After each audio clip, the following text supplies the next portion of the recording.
સાક્ષાત વલ્લભ એટલે વેણો ગીત, શ્રી ગુસાઈજી એટલે યુગ્મ ગીતમ, યુગલ ગીત. અને યુગલ ગીત છે એટલે તો આપણે ત્યાં કહેવાય ને યુગલ સ્વરૂપ, સંયોગનું સ્વરૂપ આપ છે.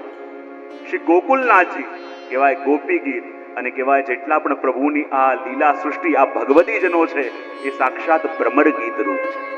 માટે આ ભ્રમર ગીત એ તો સાચા અર્થમાં જોવા જઈએ તો આ ભક્તોના માટેની કથા, ભક્તોના પ્રેમની કથા છે. અને આ ભ્રમર ગીતના અંદર આપણે પ્રવેશ પણ કરીએ તો આનો મુખ્ય ભાવ શું છે?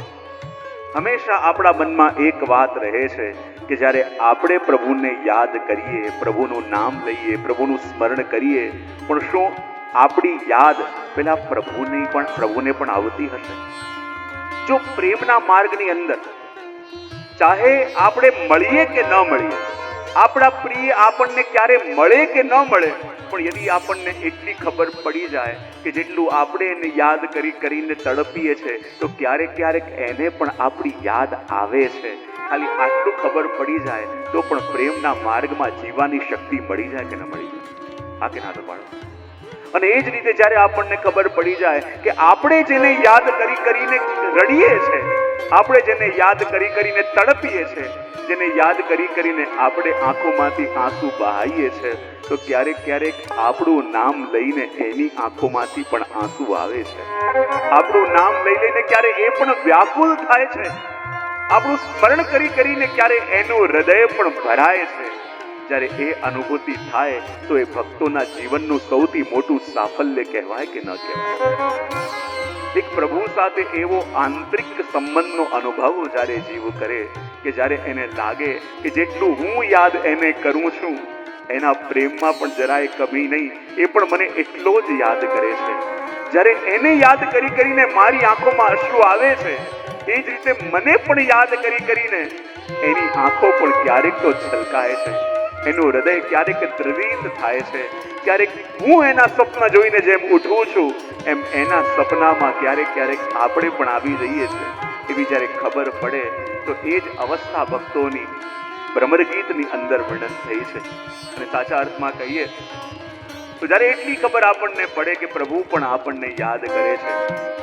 સુરેશ દલાલની બહુ સુંદર શબ્દો મને ક્યાંકથી મળ્યા, યાદ આવ્યા કે શામ તમે સાવ સાચું કહેજો, તમને અમને મળવાનું પણ મન કદી થાય ખરું? એક ભક્તના મનમાં ભાવ આવે કે ના આવે? આપણે તો ભાગીને નાથદ્વારા પણ જઈએ, ભાગીને વ્રજમાં પણ જઈએ, ભાગીને હવેલીએ દર્શન કરવા જઈએ, પણ ક્યારેક તો એક વાત આપણા મનમાં જાગે કે ના જાગે કે જેટલી આતુરતા અમને આપને મળવાની છે, ક્યારેક આપના મનમાં પણ એક નાનો વિચાર આપના જીવનને મળવાનો થતો હશે? સુરેશ દલાલ કહે કે શામ તમે સાવ સાચું કહેજો, તમને અમને મળવાનું મન કદી થાય ખરું? અમે તમારી આગળ પાછળ બસ ભટકતા જ રહીએ. તમને પણ ક્યારેક આંખોમાં આંખો પરોવી માન મલોજો મર્યાદો ઓપીને ગોપીના લોચનમાં કરી ખોવાઈ જવાનું મન થાય ખરું?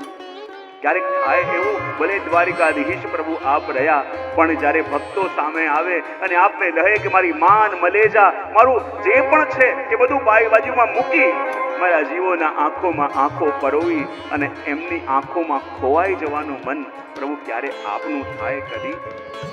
તમારી સાથે મારે કયા જન્મની સગાઈ છે ને કયા જન્મના સગપણ પાલશે? ક્યાં લગી આ જીવ ટળવળશે, મને કાંઈ કહેશો ક્યારે?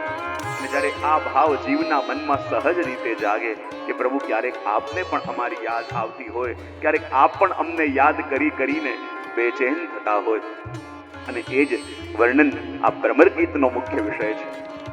ભ્રમર ગીતનો આપણે પ્રારંભ કરીએ પણ એની પૂર્વ ભૂમિકા આપણે જોવી પડશે. જ્યાં સુધી ગોપીઓની અવસ્થા અને ભગવાનના મનની અવસ્થા આપણે એસેસ ન કરીએ ત્યાં સુધી ભ્રમર ગીતના શ્રોતા બનીને રહીશું, ભ્રમર ગીતના અનુભવી નહીં બની શકીએ. અને હું જ્યારે પણ કોઈ ગોપીની વાત કરું, હું હંમેશા કહેતો હોઉં, જ્યારે ગોપીઓના પ્રેમની વેદનાની વ્યથા વર્ણન થાય ત્યારે એમની સામે બેસીને શ્રવણ ન કરશો, એમની સાથે બેસીને શ્રવણ કરશો તો ખબર પડશે કે શ્યામને ખોવાનું દુઃખ શું હોય છે, શ્યામને એકવાર મળીને એનાથી દૂર જવાની પીડા શું હોય છે. એ ગોપીઓની સામે બેસીને નહીં, ગોપીઓની સાથે બેસીને સમજાશે. અને નિશ્ચિત માનીશું આ 7 દિવસ ભ્રમર ગીતનું શ્રવણ કરતા કરતા આપણે ગોપીઓની સામે નહીં, ગોપીઓની સાથે બેસી જઈશું, ત્યારે જ લાગશે કે આ ભ્રમર ગીત સાર્થક થયું. ગોપીઓને છોડીને પ્રભુ ગયા છે, જ્યાં સુધી એ અનુભવ છે તમે ખાલી દ્રષ્ટા છો, પણ મને છોડીને ગયા પ્રભુ એ અનુભૂતિ થાય ત્યારે ભ્રમર ગીતનું ફલ તમે ભોગવી રહ્યા છો એમ કહેવાશે. એમને છોડીને ગયા ત્યારે આપણે કોઈ ત્રીજા થઈ ગયા, પણ જ્યારે મને છોડીને ગયા એ અવસ્થા સુધી પહોંચીએ. કારણ કે ગોપી કોણ છે?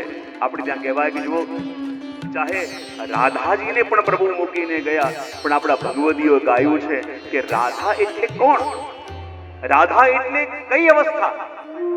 જ્યારે ભજના રસિક ભક્તો કહે છે કે રાધાજીનું સ્વરૂપ શું, તો એ કહે પ્યારી જી કો રૂપ માનો પ્યાસ હી કો રૂપ હૈ. રાધાજી એટલે શું? કૃષ્ણના દર્શનની પ્યાસ આપણા હૃદયમાં જાગે તો માનજો આપણા હૃદયની અંદર પણ એક રાધા પ્રગટી ગઈ છે. રાધાજી માત્ર બરસાનામાં રહે એવું નહીં, પણ જેના જેના હૃદયની અંદર કૃષ્ણ દર્શનની તડપ જાગે, કૃષ્ણ દર્શનની પ્યાસ જાગે, માનો આપણા હૃદયની અંદર રાધા જાગ્યા. અને જ્યારે રાધા જાગ્યા ત્યારે માનો પ્રભુ હવે આપણાથી દૂર રહી ન શકે, એમને આપણા હૃદયમાં આવીને બિરાજવું જ પડે. જ્યારે આપણી ઇન્દ્રિયો પ્રભુના પાન માટે, પ્રભુને પી જવા માટે વ્યાકુલ બને, ત્યારે આપણી ઇન્દ્રિયો પણ ગોપી બની જાય છે. અને ગોપીઓ તડપે છે એમ કહીએ તો ભ્રમર ગીત સાંભળ્યું નહીં, ત્યારે આપણી ઇન્દ્રિયો એના દર્શન માટે તડપવા લાગે તો આ રોમ રોમની અંદર એક ગોપી પ્રગટે અને પ્રભુ એનાથી દૂર રહી ન શકે, એને આવવું જ પડે. પ્રસંગ આપણે બધા જાણીએ છીએ, જ્યારે અક્રૂરજી પ્રભુને લેવા માટે વજમાં ગયા અને વજમાં જઈને આખા વજવાસીઓને રડતા મૂકી, નંદ બાબા, યશોદાજી બધાને રડતા મૂકી અને મથુરામાં આવ્યા. મથુરામાં આવી તો ગયા, ભગવાને કંસને પણ માર્યો અને કંસને મારી પોતાના મૈયા બાબા વસુદેવજી અને દેવકીજીને કારાગૃહમાંથી મુક્ત કરાયા. અને કારાગૃહમાંથી મુક્ત કરાવી નંદ બાબા આવ્યા અને કહે, ચલ કનૈયા, હવે આપણે બ્રજમાં ચાલીએ. ને જ્યાં મુક્ત કરાવીને પાછા લઈ જવા આવ્યા ત્યાં જ વસુદેવજી એમનો હાથ પકડ્યો અને કહ્યું, અમે તો એવા અભાગ્ય માતા પિતા છે કે જેને જન્મ આપતાની સાથે પોતાના બાળકને દૂર કરી દીધો પડ્યો, માટે એવી કૃપા કરો, હવે આ કનૈયાને અમને સોંપી જાઓ. અને ત્યારે નંદ બાબા પ્રભુનો હાથ વસુદેવજીના હાથમાં સોંપીને પાછા વજમાં આવ્યા. મૈયાએ કહ્યું, આપ તો આવ્યા, પણ મારો કનૈયા કેમ ના આવ્યો? ત્યારે નંદ બાબાએ કહ્યું કે હવે એ ક્યારે નહીં આવે, એની યાદોના આધારે જ આખું જીવન આપણે વ્યતીત કરવું પડશે. સમય વીતતા ગયા, જેમ આખા વજના જીવો કૃષ્ણને યાદ કરે છે અને એવું લાગ્યું કે જાણે કોઈ અચાનક આવ્યું અને આપણી સર્વ સંપત્તિને લૂંટીને લઈ ગયું, આપણે અસહાય બનીને કંઈ કરી પણ ન શક્યા. અને અહીંયા ભગવાન મથુરામાં રહી તો રહ્યા છે, પણ બ્રજને ભૂલી શકતા નથી અને કહેવા લાગે કે મને ક્યાંક વિદ્યાભ્યાસ કરવા માટે મોકલી દો. અને કહેવાય વિદ્યાભ્યાસ કરવા માટે સાંદીપની આશ્રમમાં મોકલવામાં આવ્યા. અને સાંદીપની આશ્રમમાંથી પણ 64 દિવસોની અંદર વિદ્યાભ્યાસ કરીને પોતે પાછા પધાર્યા. પણ જ્યારે હવે મથુરામાં આવ્યા, પ્રભુની મનોદશા ધીમે ધીમે બદલાવા લાગી. જેમ વરસાદ વરસવાનો હોય અને ધીમે ધીમે વાદળો ઘેરાવા લાગે, એમ વજની અંદર કરેલી એ લીલાઓ, વજની અંદર કરેલા એ અનુભવોના વાદળો માનો પ્રભુની ઉપર ધીમે ધીમે હવે ઘેરાવા લાગ્યા. અને એવું થવા લાગ્યું કે રાત્રિના સમયમાં પ્રભુને નિંદર આવવાની બંધ થઈ ગઈ. ક્યારેક સેવામાં રહેલા જીવો વિચાર કરે કે ક્યારેક પોડતા પોડતા પ્રભુ અચાનક જાગી જાય અને દાદા એમ કહી કહીને પોતાની ગોપીઓના નામ લઈ લઈને વ્યાકુળ થવા લાગ્યા. મહેલમાં ચર્ચા થવા લાગી કે પ્રભુની અવસ્થા કંઈક વિચલિત થઈ રહી છે, પ્રભુના મનમાં જાણે હવે કંઈક ચાલી રહ્યું છે. એવું લાગે છે કે પ્રભુ આપણી પાસે રહીને પણ આપણી પાસે નથી.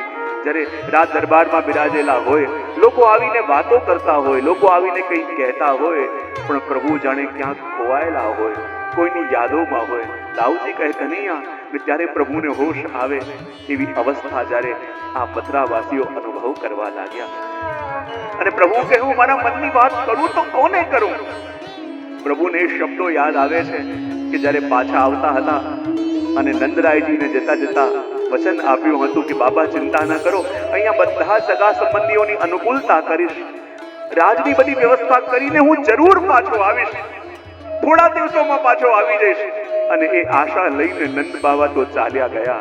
પણ આજે આટલા દિવસ થયા, ન મેં કઈ સંદેશ મોકલાયો અને ન એમનો સંદેશ કઈ આવ્યો, કારણ કે મારા વચન ઉપર ભરોસો રાખીને બેઠા છે કે મારા કૃષ્ણએ કહ્યું છે કે હું આવીશ તો જરૂર આવશે. પણ આટલા દિવસ વીતી ગયા, ક્યાંક મારા બાબાને એમ તો ન લાગે કે મથુરાના રાજપાટમાં રહીને હું મારા બ્રજને ભૂલી ગયો છું. મારી મૈયા મારા માટે શું વિચાર કરતી હશે? જેને જોયા વિના, જેના હાથથી ભોજન કર્યા વિના મારા દિવસનો પ્રારંભ ન થતો, જે આવીને મને જગાડે ને હું જાગતો, આજે આટલા દિવસ થઈ ગયા, મારી મૈયા મારા માટે શું વિચાર કરતી હશે કે જો મને ભૂલી ગયો અને જપકીને જાગી જાય કે ના મૈયા હું એવો નથી.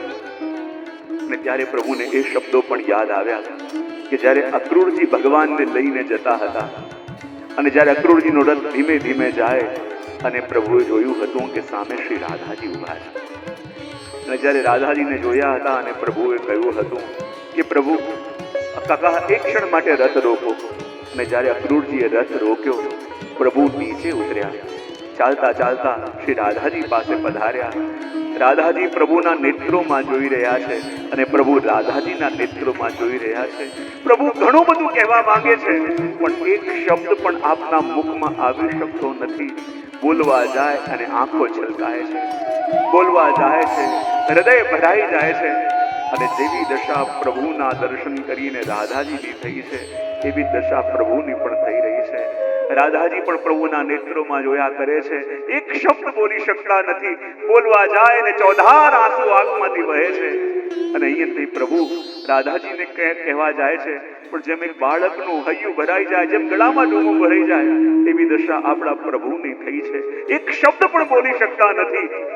ને ત્યારે પ્રભુએ પોતાના કમરમાં ખોસેલી વેણુને બહાર કાઢી રાધાજીના હસ્તમાં પધરાવી અને કહ્યું, રાધા હું તો તારા માટે વેણું વગાડતો હતો, હવે હું કોના માટે વેણું વગાડીશ? પણ બોલી ન શક્યા.